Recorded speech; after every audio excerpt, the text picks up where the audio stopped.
All right. Hello, everyone.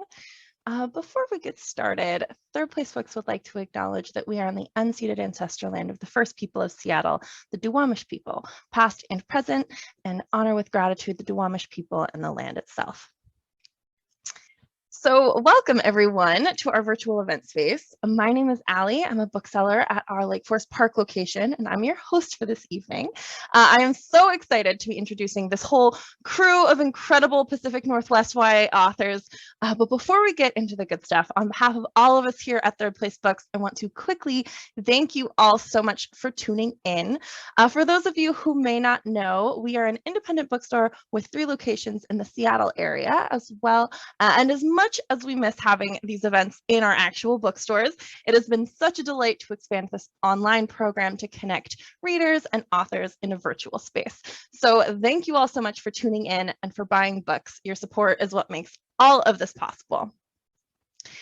So if you haven't gotten your hands on a copy of any of the books that come up this evening and you would like to, I will be linking books in the chat. For those of you in the Seattle area, come on in. All 3 of our locations are open. You can place an order online and come pick them up in the store. Or if you're not local, we of course do ship. So go ahead and follow that link and chat over to our website. While you're on our website, I definitely encourage you to check out some of our other upcoming events. We don't have a ton coming up, what with the Christmas or holiday season, but we do have some a few really exciting events coming up in just the next couple of weeks.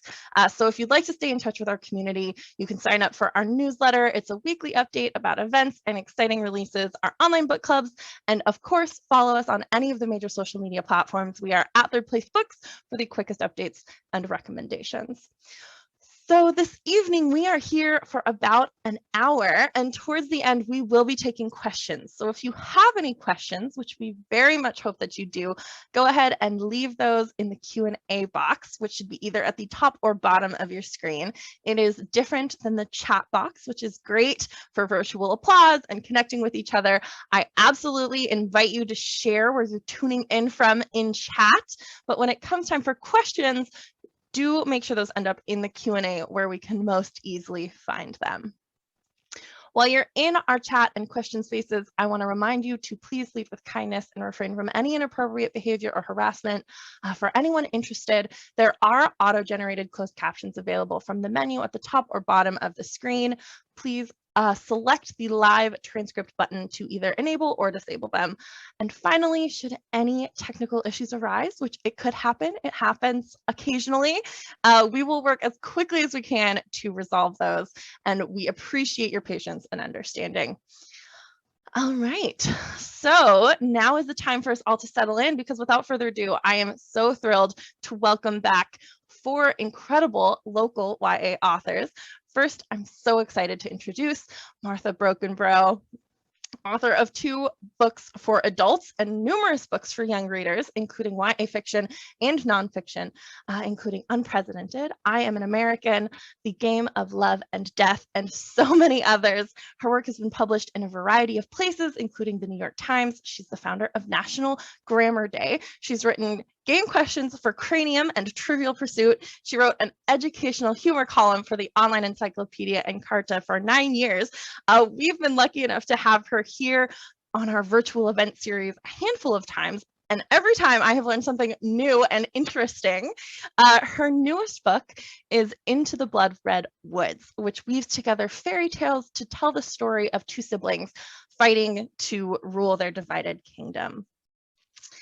Next, I'm so excited to introduce our dear friend, aspiring castle owner, and former Third Place bookseller, Lish McBride, author of the award-winning Hold Me Closer Necromancer, Necromancing the Stone, Firebug, Pyromantic, and most recently, the incredible Curses, a Beauty and the Beast retelling with a beautiful boy and a beastly girl. Next, I'm so happy to introduce the incredible Margaret Owen, amazing artist and the author of the beloved Merciful Crow series. Her most recent book is a hilarious and enchanting Goose Girl retelling called Little Thieves, which I just finished like a couple weeks ago, and it's great. It's so good. And finally, moderating our festivities this evening, I'm so thrilled to welcome back Kendare Blake, #1 New York Times bestselling author of the Three Dark Crowns series, Anna Dressed in Blood, Girl of Nightmares, Anti-Goddesses, Anti-Goddess, Mortal Gods, Ungodly, and most recently, All These Bodies, which was inspired by real life murder spree. And it's so good. So welcome all of you. Thank you so much for being here. I am so excited to listen in on this conversation. If you need anything, of course, give me a shout. Same goes for all of you in the audience. I will be in chat. And with that, I'm going to pass the stage to you, Kendare. So welcome, everyone. All right. Welcome, everyone. Thank you so much for being with us this evening. I'm going to be channeling my inner Jon Stewart tonight because I am your host, and I'm very excited to welcome this panel of authors for our fairy tale extravaganza. Woo. You want fairy tales? We've got fairy tales. You want fairy tale princesses with secrets? We've got them. You want rich, entitled princes with evil schemes? You've come to the right place. How about some fairy tale curses involving gemstones and precious metals? We have those too.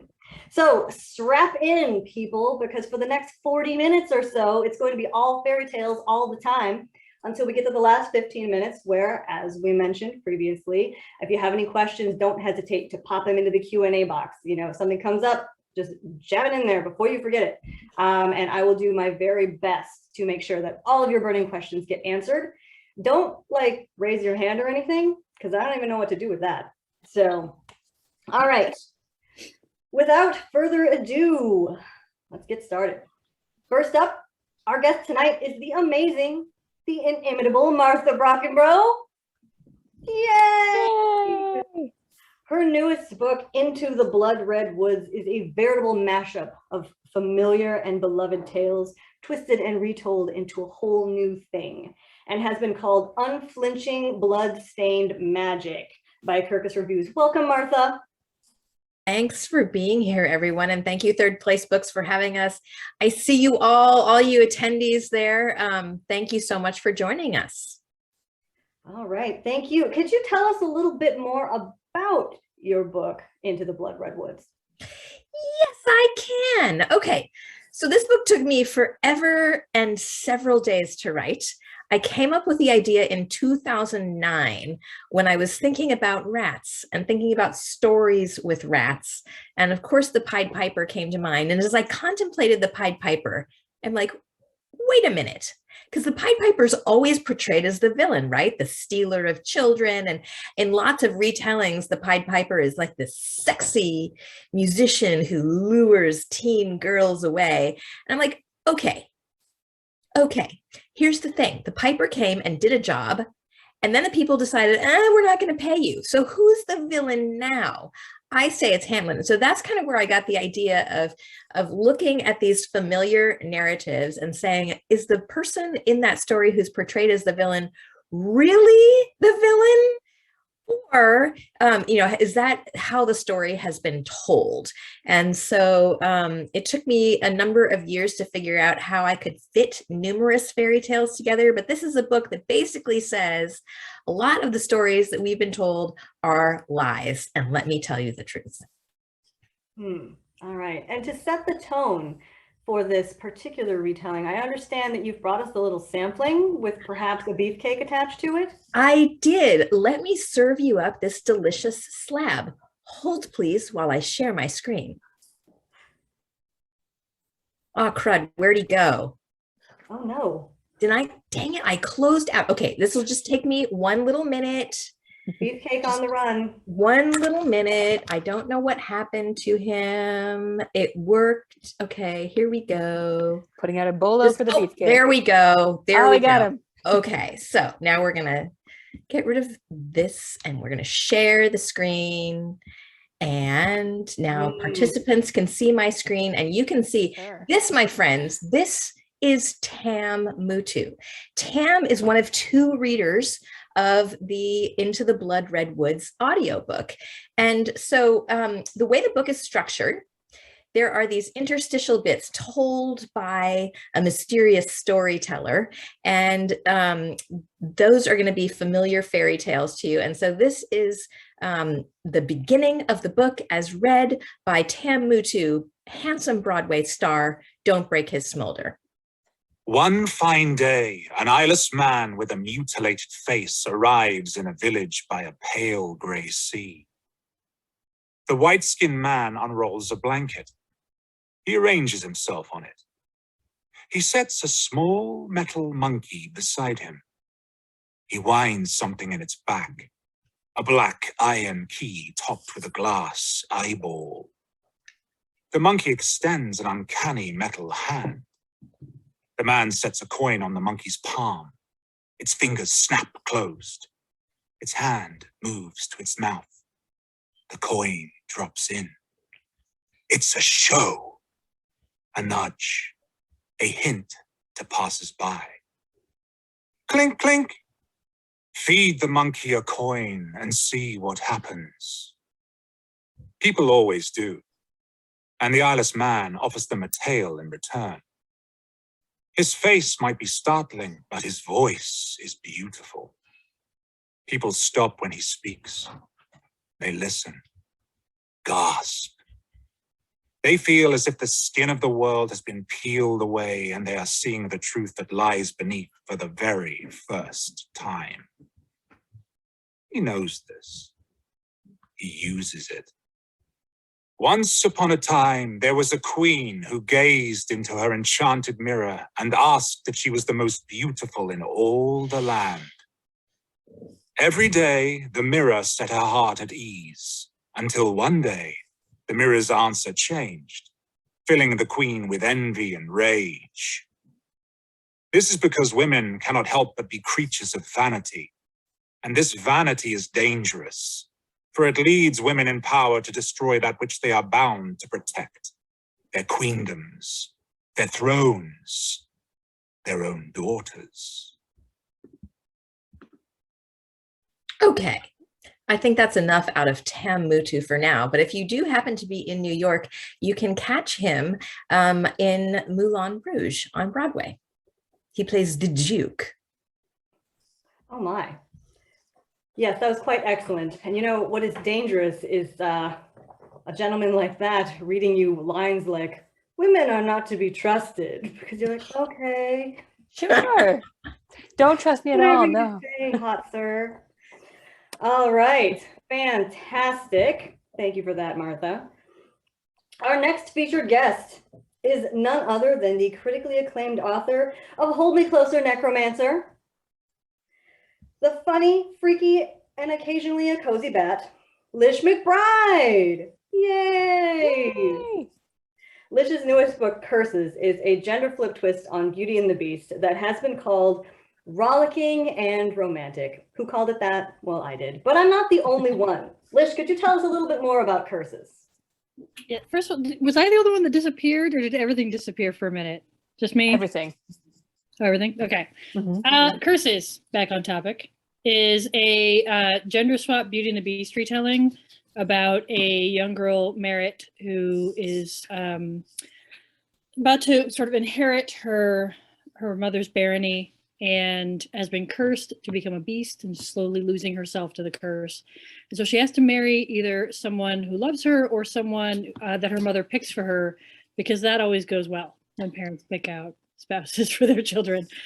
Maybe it does. It wouldn't in my case. I'm pretty sure that would be the worst thing ever. But our beauty character is Tevin, who is a sort of con man character who's roped into helping her pick out the best possible choice for her. And it's a romp. I don't know what else to tell you. I muted myself, but it's fabulous. Sorry about that. All right, thank you, Lish. And last but not least, our final guest tonight is the wonderful, the talented, the cat rescuing, internationally best-selling author, Margaret Owen. Yay! Hello. Margaret's newest book is Little Thieves, That a one. beautifully written play on the tale of the Goose Girl that has been hailed by Publishers Weekly as a magic-infused caper, part heist, part adventure, with a slow-burning romance at its heart. Margaret, please tell us a little more about Little Thieves. Sure. If you're familiar with the tale of the Goose Girl, great. If not, basically it's a story of a princess whose identity is stolen by, oh my God, cat. Sorry. Her identity is stolen by her evil maid. And the princess has to sort of win it back, kind of. It's a weird one. Little Thieves is the story from the maid's perspective, because one of the most interesting parts in the story, which you reminded me of, Martha, was when the maid's first act of villainy, which is when she basically quits on the princess and says, I don't want to serve you anymore. Because the princess is like, well, we're riding. I want you to get off your horse, go to that river and bring me water so I can drink it. And the maid is like, you are equally capable of doing all of those things. I don't want to serve you anymore. But that's presented as this big act of villainy. So Little Thieves is basically that, unpacked with a lot of fun curses and shenanigans. The maid is played by, the role of the maid is played by a very disrespectful former servant turned con woman who has been stealing lots of jewelry and has now got into a lot of trouble for it, and is trying to find her way out of all the things that she has set herself up to fail in. Now, just for my peace of mind, how do you pronounce your main character's name? Yes, Vanya. Vanya. Okay. Right. That's a yeah for the J. Everyone else pronounce their characters' names, but I never heard you pronounce that. So right. Vanya. All right, I've got it now. All right. Well, thank you so much for joining us authors on this post-holiday panel before we kick off the preseason of way more holidays. I have read all of your books, and they have delighted me in so many different ways, from the sheer magic of the storytelling to the wild creativity to the occasional cathartic bloodshed. Looking at you, Martha. So if you would, since this is a fairy tale panel, would you tell us a little bit about the fairy tales you've chosen to respin in particular, and what it was about the originals that drew you to them? Martha, can we start with you? I know it might be a little hard considering all of the tales that you've pulled into your new tale. I won't say them all, because I think actually that's part of the fun, is finding them and think, oh, that's what that is. As I said before, I started off, thinking about the Pied Piper and the gross injustice of that. So that character is Capella. She's a musician. There's Hansel and Gretel. So Hans and Greta, a pair of brother and sisters. Hans also happens to be a werewolf. We've got Goldilocks and the Three Bears, except there's only two bears. And my bears, Ursula and Sabine, are shapeshifters. They're werebears. There's the Red Shoes, which is, even though I pitched this book as Grimm of Thrones, so brother and sister fighting over a throne. My agent hates that, by the way. Anyway, there's some Hans Christian Andersen stories in there. So the Red Shoes and the Emperor's New Clothes. So those are some of them. And with all of those stories, I just found ways of using them and turning them upside down and inside out so that they felt new again. We do have great glasses. Thank you, Justina. How can your agent hate that? Grimm of Thrones? That's so... I make a lot of puns, and I think people who spend time with me have started to discourage that activity. Okay. Joyless, the lot of them. Right. Margaret, would you like to... Sure. So I touched on it, a little bit just now. But one of the things that drew me to the story of the Goose Girl was actually this kind of radical idea. There's this trope in a lot of different fairy tales of the false bride, where it's someone who has taken it's usually a monster or, a troll or something that has taken the place of the bride. And some poor witless sap has been tricked into marrying him. And the thing that was interesting with this is that it's not just a servant who plays the role of the false bride. But in the original story, she doesn't use any sort of enchantment to do it. She just takes her clothes and her horse, which, you know, part of what I wanted to unpack a little bit with Little Thieves as well is the idea that this great act of villainy is the maid forcing the princess to wear the maid's clothes and ride the maid's horse and ride the maid's terrible horse and, like, you know, live this horrible life that the maid has lived at the power of the princess her entire life. But what was particularly revolutionary about it to me is that, again, in the original tale, there's no enchantment involved in the maid taking her place. She just passes. And there's a lot of sort of uncomfortable ideas or, you know, ideas that are worth challenging in fairy tales about bloodlines and true nobility and, you know, all that good stuff. And it seemed a little bit radical to me that you have this idea that this servant, this common born girl, can just steal the place of the princess and be virtually, you know, virtually undetected. There was no difference until the princess gets basically conned into telling the truth about what happened. This is not a question that I had presented to you earlier, but what you said just makes me think of it. I know at least in 2 of these books, horses don't fare terribly well. Lish, I can remember some tough horse moments. Do you guys have like horse issues? I am a horse girl. I had Saddle Club books in the triple digits. I had Thoroughbred. I love horses, which is hilarious. But I mean, of course, I have to roast myself as well. You just have to. Horses are uncanny. I'm trying to remember what terrible horse moments I have. I don't remember. Maybe I couldn't remember any from Curses, so maybe there aren't like bad horse moments. Maybe you're. I definitely have bad horse moments. It's so hard not to. The source material of Goose Girl, though, I mean, does everybody know there's a talking horse head on the wall? It's great. It's real chill. I will say that, like an earlier version of Curses, Val had a horse that was modeled after an Irish cob because they have mustaches. They're adorable. Yeah, and like basically one day I was writing and my husband started sending me all these messages. Did you know that there are horses with mustaches? And just all the photos. And I was like, oh God, I've got to work that in because yes, but the horse got cut. I'm looking this up right now. They're adorable. There needs to be like a whole Curses bonus edition with the mustached horses and, you know, some of the other wonderful things that ended up on the cutting room floor. I see Margaret is currently Googling mustached horses. Horses with sweaters. That's the cruelest thing you can do to a horse, Lish, is cut it from the manuscript altogether. You're a monster. The biggest problem. Wait, Margaret, have you looked at the horses in sweaters? What? Specifically ponies. They were Shetland ponies. It was a campaign to travel to Scotland. And that's why one of my books. It's working.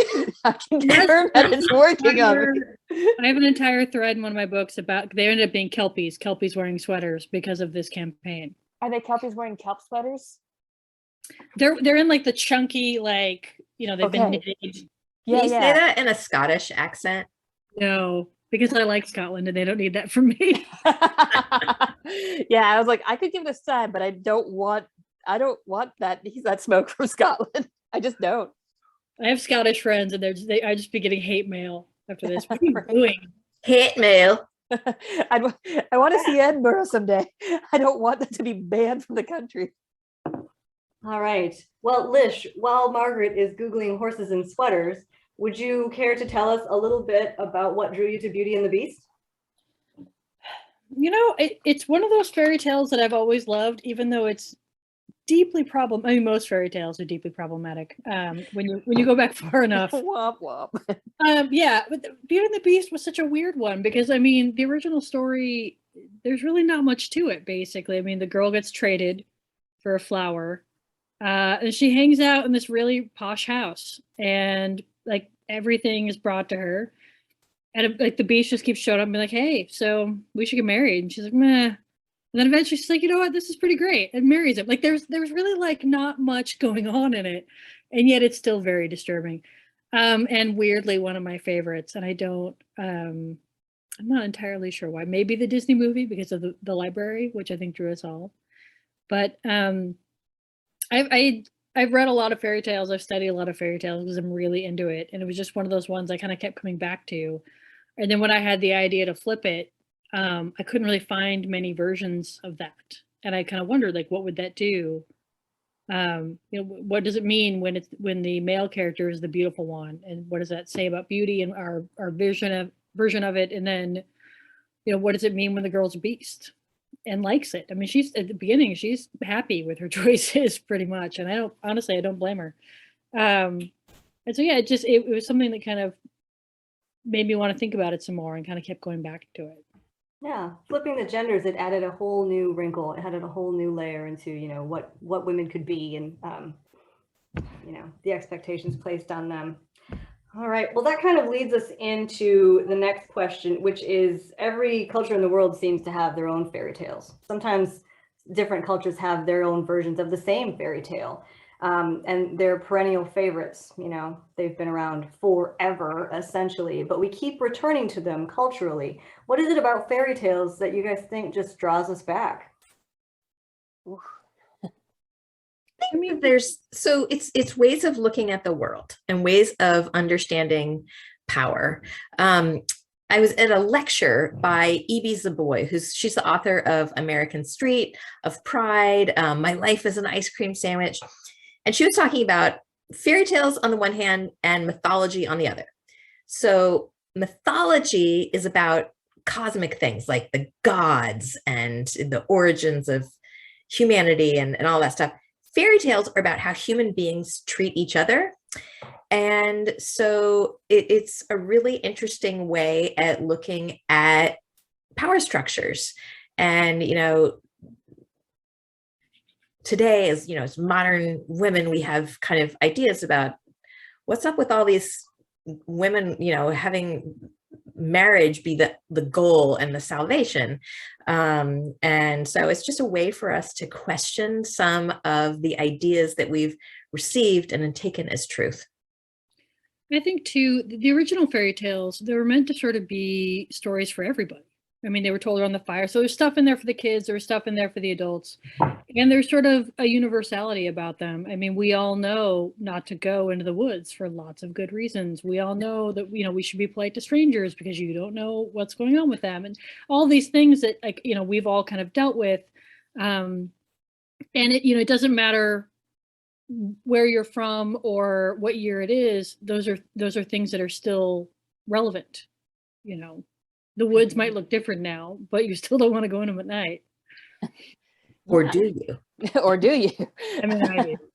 Right. And I think, you know, the other part of it too is that a lot of fairy tales sort of focus on a sort of underdog figure. And I think what draws people to them is this sort of idea that, like, I mean, if you look at like The Brave Little Tailor, Cinderella, or like, I mean, to some degree, the Goose Girl, they're all about scammers at the end of the day, because Cinderella is a merchant's daughter. She's not nobility. She breaks into the ball. Like, you know, she is conning her way into the ball. The Brave Little Tailor literally, like, he just scams. There's no nice way to put it. He white dudes his way into like all kinds of adventures where he just kind of like coasts through it by lying his way through these things, and it's hilarious. But at the end of the day, it's sort of this, you know, particularly with trickster stories, you see these people getting by not necessarily through magic and trickery or magic and enchantments, but trickery and intelligence and being smarter and one step ahead. And a lot of the times they're ordinary people, they're commoners. Then it sort of provides this, I feel like it provides a cipher for probably people who are very frustrated at living in a serfdom, or, you know, living on the underside, and giving them that sort of scrap of hope of like, no, you can still win this game, whether or not you can. Yes. Oh, and I do see the note in the chat box that in about 15 minutes we're going to be starting on the Q&A. So yes, everybody get your questions in starting now. And we're going to switch gears a little bit and we're going to talk about love interests, because who doesn't like a good love interest? Every fairy tale needs its, you know, its Prince Charming. Although some of the princes in your books are not exactly the most charming, and some are psychotic. So Can you tell us a little bit about the love interests in, or maybe, love, villain, antagonist, fake love interests in your stories? So Into the Blood Red Woods is told from multiple points of view, and there's lots of different storylines. So we've got Ursula and her brother Albrecht. They are the prince and princess fighting over a throne. Albrecht, so he is a prince, but he's a psychopath. So not Prince Charming, he is Prince Harming. And I actually thought it was really important to have just a legit psychopath on the page. So often we have these biases. Oh, but the hero or the villain, he's just misunderstood, and oh, he could be made better.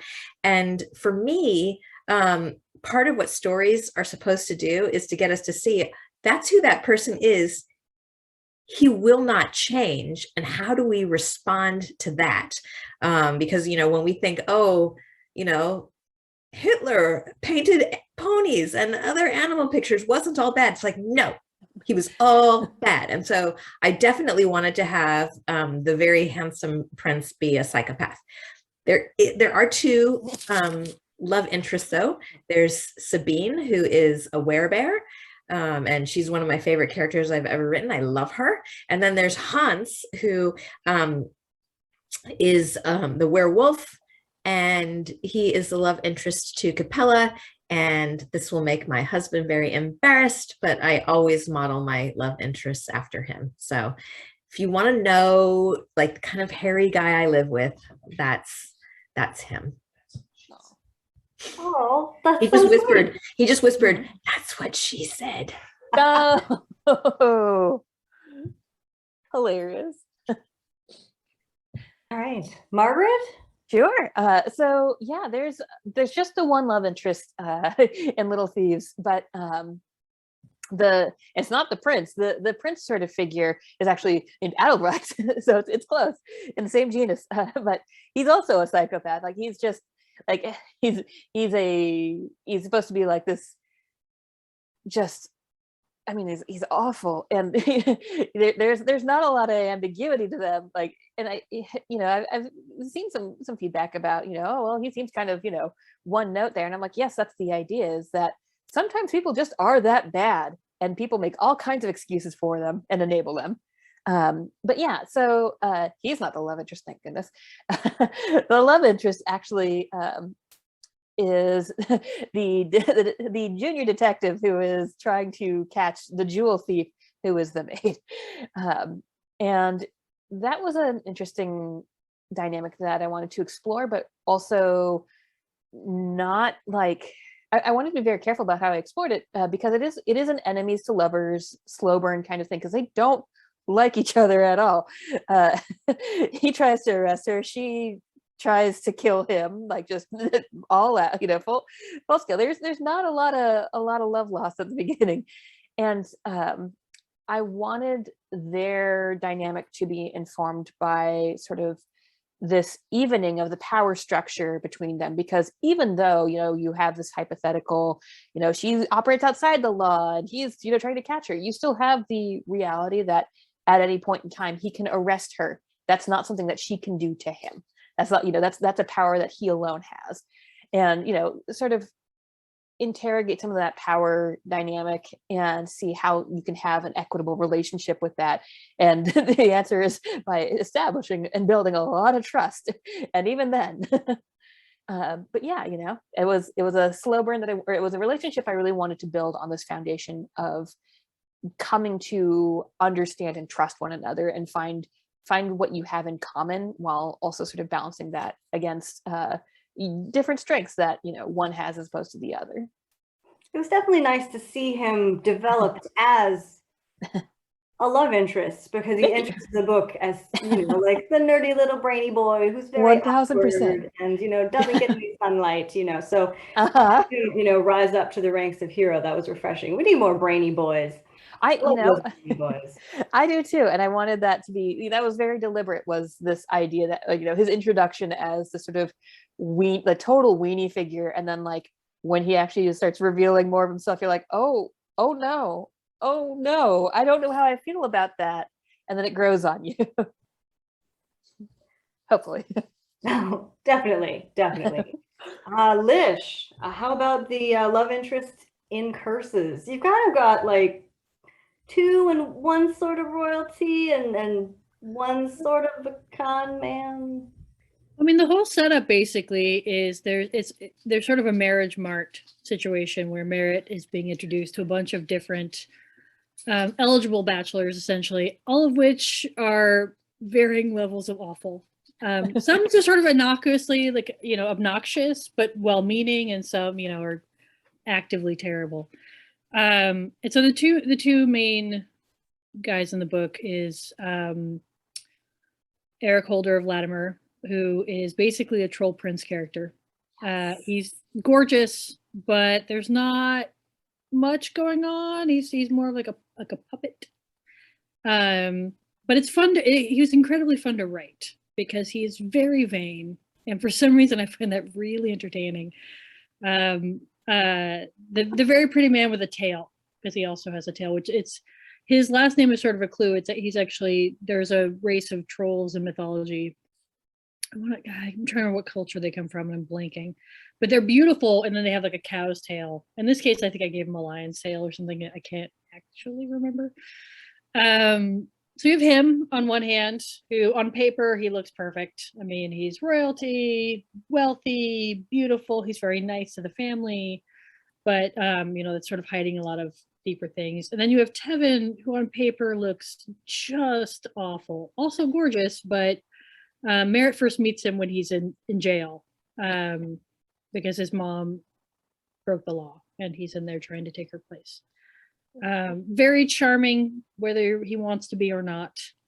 I don't know. I sort of like that trope, the thief with a heart of gold situation. And Tevin is just trying so very hard to keep his family together, in all these situations, and is making poor choices, but really all of his choices are poor. So he's doing the best he can. Give that man a loaf of bread. Come on. All right. I think I'm going to skip ahead a little bit because I noticed that we're only about 5 minutes away from starting the audience Q&A, and I definitely wanted to at least get to one of my fun questions. And the one that I want to ask you is fun with casting. If I forced you to cast Jeff Goldblum in a film adaptation of your books, which role would you want him to play and why? I thought about this one a lot. At first I was like, I want him to play every role. Just Jeff Goldblum as every character. He could do it. It's like being John Malkovich. Yeah. Got the range. He's got the range. He could definitely manage it. And then like the more and more I thought about it, I don't know if I'd pick a specific character from Curses, but I would definitely make him a godling, because in the book, those are sort of the fairy godparent type characters that can curse or gift people. And they're very capricious and often like spiteful and vengeful and sort of urbane often as well. And I think he could pull that off beautifully. Just sort of this, charming man at a dinner party where you say one wrong thing about jazz, and he's just going to curse you with something awful, where you turn into like an ostrich. That's the best. That's excellent. Martha, what do you think? Okay, so I too have given a great deal of thought, used some visual aids. And so if on the one hand, he was in, because I have several fairy tales. So like if he was in the Goldilocks story, he would be the fly on the wall. See what I did there? Okay. Fly on the wall saying, you take the oatmeal that's too hot and the oatmeal that's too cold and you mix it together and it's just right. And then he totally saves the day. So he could do that, and he could be solving fairy tale problems, giving Rapunzel scissors saying, cut your own hair. Or he could be, and you're going to have to think about this one, the emperor in the Emperor's New Clothes. Oh, I'm thinking about it. All right. I'm visualizing very strongly. Waka chicka wow wow. He is the sexiest man on video. Mm-hmm. He would be, I would enjoy seeing him. We I don't know if I Wearing ever told you this, but like we went and saw, it was a showing of Buckaroo Banzai years ago. This is probably a good like 15 years ago at the Egyptian. And we had been to the bar ahead of time and had many a drink. And the opening credits of Buckaroo Banzai show up and Jeff Goldblum walks on and my friend Andrew screams in the theater, "Ow, Jeff Goldblum, sexiest man on video." And like everyone lost it. And now it has been seriously like 15 years. And I still think that every single time I see Jeff Goldblum, because you know, he's not wrong. No, Sexiest not. man on video. That is true. That is not. Margaret, what do you think? I gave this question approximately 10 seconds of thought before I arrived at my answer, and that is that he would play the cat. I'm not sure if it would be a Cats 2019 situation.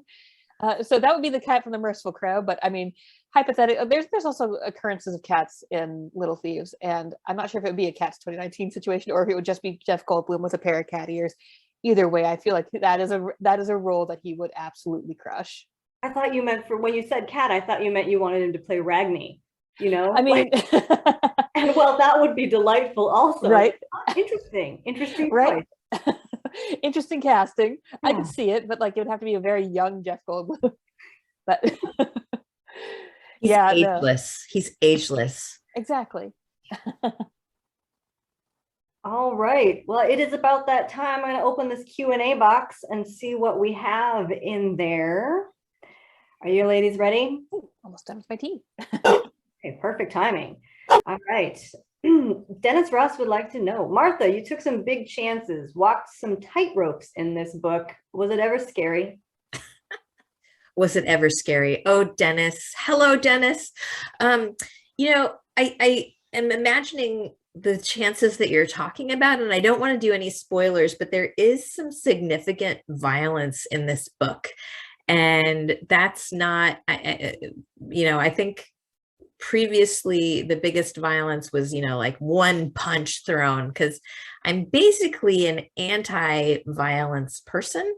But I felt that it was necessary for the story. The fairy tale that I'm pulling from is The Red Shoes, and there's lots of different versions of this story, but you know, essentially a really poor girl doesn't have shoes, gets a really beautiful pair of red shoes, and then she has the audacity to wear them to church.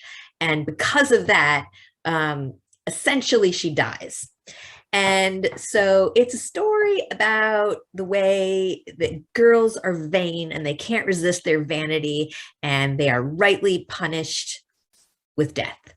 And so I wanted to explore that story because it's awful and it's gross.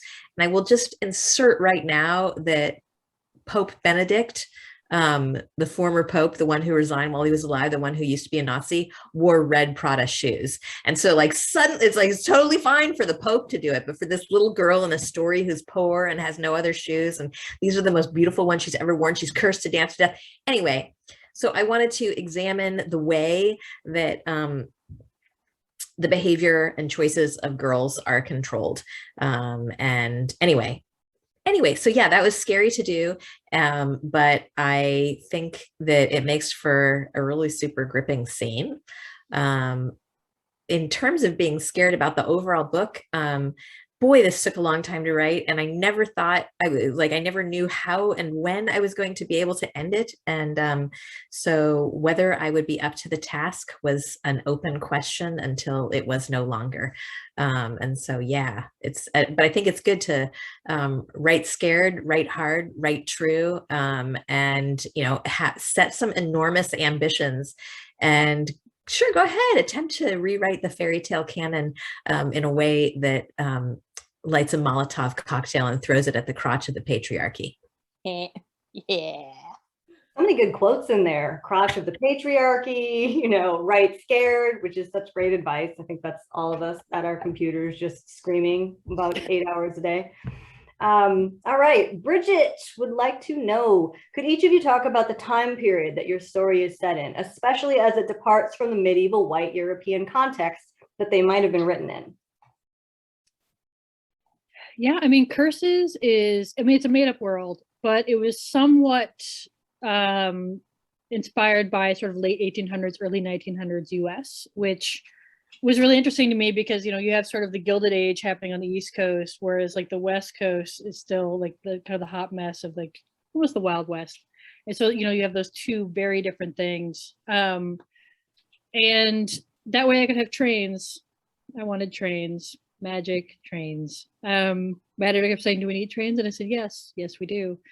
But you know, it's something that we don't have a lot of fantasies kind of modeled after that. I mean, it's usually very much one set thing. And quite frankly, that would take a lot of research. Not that I didn't do research, but like it felt kind of already done. And especially when it comes to my character Val, I sort of wanted, actually, no, I'm thinking about it. The whole reason it's kind of there is because Martha, one of the drafts I was struggling, and I said something, she's like, make it a Western. I was like, maybe I will. And it is sort of vaguely Western. But I wanted Val to kind of talk like my grandma talks. If you listen to my grandmother, she's from Kentucky originally, and then a lot of time in Illinois, now Mississippi. It's like, you know, one of those things where there's a very specific speech pattern, and a lot of the things that she says are very strange or mildly violent. If we were children and we were mouthing off, because let's face it, we did. She would either tell me I was breathing a scab on the end of my nose, or I was going to get it right in the snot locker, which is also my nose. That was apparently a very specific target. If something was exciting, you know, she said, I think I'd sent her something my son had did. She said, well, his eyes must have bugged out like a jumped on frog. And I said, sure, that's exactly what he did. I'm positive. And so it's a very different way than the way I talk. And it was really entertaining to sort of work that stuff in. So like that's kind of why Curses is where it's at, loosely based.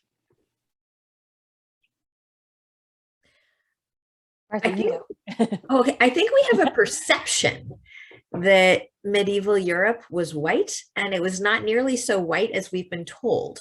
And actually, that is a white supremacist notion, that it was all white. And so I can recommend a book to you, The Dark Fantastic by Ebony Elizabeth Thomas, which talks about different ways of looking at whiteness, because there were certainly people of color in Europe in the medieval ages, and so there are in my book. I did not pick any particular time period. At one point, I was thinking of making it a very specific time period, because of course, many people believe that the Pied Piper of Hamelin is referencing the loss of children in the plague. I did do some additional research. So there are clockwork animals and monsters in this book. There was a castle in medieval France that had some of the exact same clockwork animals that appear in my book. Some are the same, some are different. This is a castle that no longer exists. It burned down, but all of that stuff was medieval and was possible. And so it seems like some of the most fantastical parts of the book, but no, in fact, it's just a little something that I stole from history. Nice. So with Little Thieves, I made the decision. So Merciful Crow is set in like, you know, a second world, just totally, you know, not supposed to be based on any one particular culture, time period, etc. Little Thieves, I was like, I want to dump this one right in the middle of Germany. Well, not middle, but technically the southeastern part, and put it in Bavaria. And boy, was that a choice. Without going off too long. There's all kinds of fun things that I had to factor in. For one thing, going into so a lot of the fairy tale language, iconography, technology comes from like the 1700s, the 1800s, and I wanted this to be predating that. I wanted it to be somewhere in like between the 1400 to 1600 period, which not the Holy Roman Empire's greatest period for human rights broadly, but you know, but I mean, it did mean that I had to, you know, I had to take a lot of care in how I address certain topics, and how, you know, even though it was technically a second world fantasy, that it just had a very clear second, or, you know, real world analog. And it's like, all right, so how do we talk about this? How do we handle, like, I'm not going to just write out Jewish people, but how do we address that in this setting? Because I'm not going to have a Germany that has no Jewish people in it. And so, we worked with sensitivity readers for that, which was really fun. Another thing that I don't think a lot of people know outside of, Germany is that Bavaria has its own dialect. And so when I was coming up with words that were like, here's my fantasy German, it's like, well, okay, so here's my fantasy German version of this word, but also let's impose the Bavarian dialect onto that. And then we're going to run it by an actual Austrian and see what they think. That was all kinds of fun. And as far as the time period goes, like, the Holy Roman Empire politically was worse than like the Real Housewives of Atlanta. Like, there's just, it's like the Real.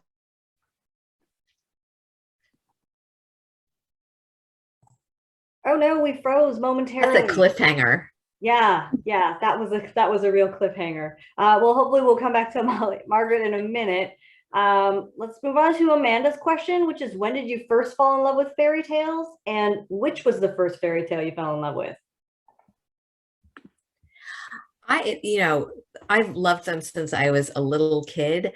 And for me, even though Cinderella is not in my book, there was something about that whole transformation that she makes that totally captivated me. And I recently saw, it was the same edition of the book that I had when I was a kid.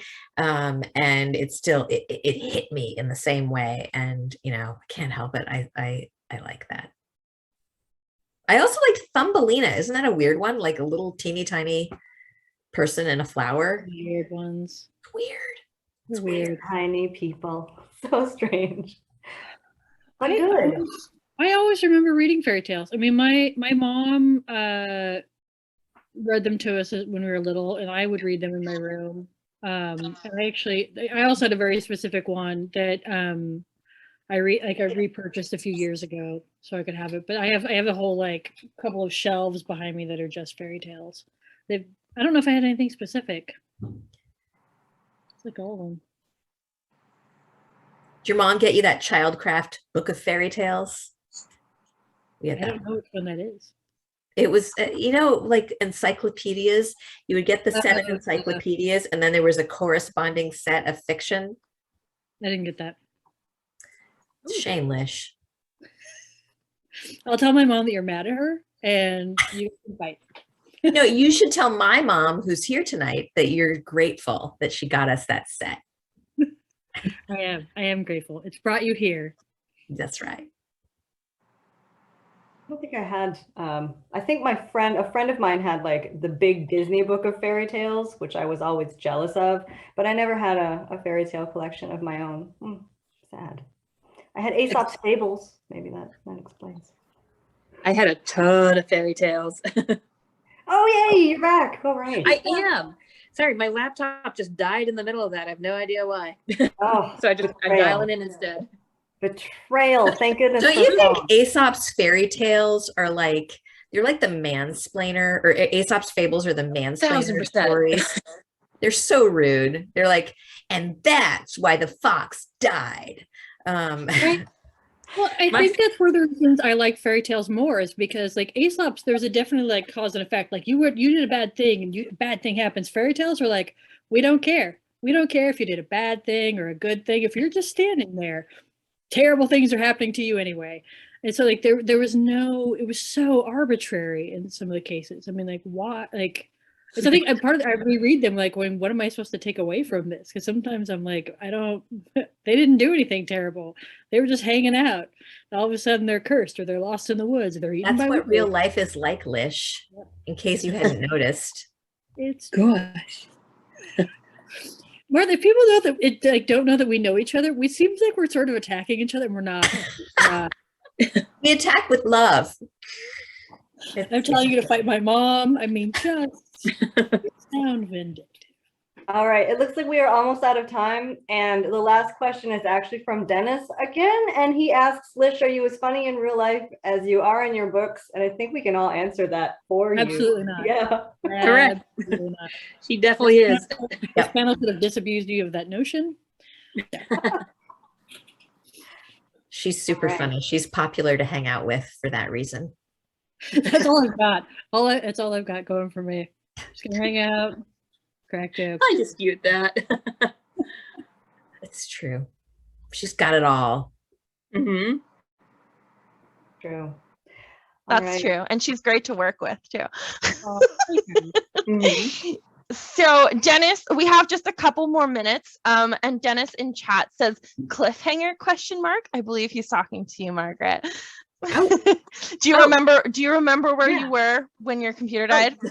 Yeah, I was just the real simple short version of that is just that I was really simplifying the Holy Roman Empire political structure because it was very complicated. So I had to do that to make it an even like remotely fathomable political structure in the book, which was a lot of fun. And I had to, pull a couple of anachronisms like cravats haven't been invented, but it was very important to me that the nerdy boy was wearing one. So, you can get a little loosey-goosey with fairy tales. When were cravats invented? So they first came in around like the early 1800s. So our first documentation is in the 1800s. So I'm guessing probably 1700s. Still like a couple centuries after when mine was set. But it was also, I took a very scattershot approach of like anywhere in if it's in the 1400s to the 1600s, it's fair game. Well, and it's a fun thing to do because when I was doing the Game of Love and Death, it was all set in 1937 and accurate to the moon phase on the day that I mentioned. And I didn't let my character have zippers because even though they were invented in 1937, they wouldn't have made it to Seattle. But anyway, so it is somewhat freeing to just be like, I like neckties. There will be neckties in this book.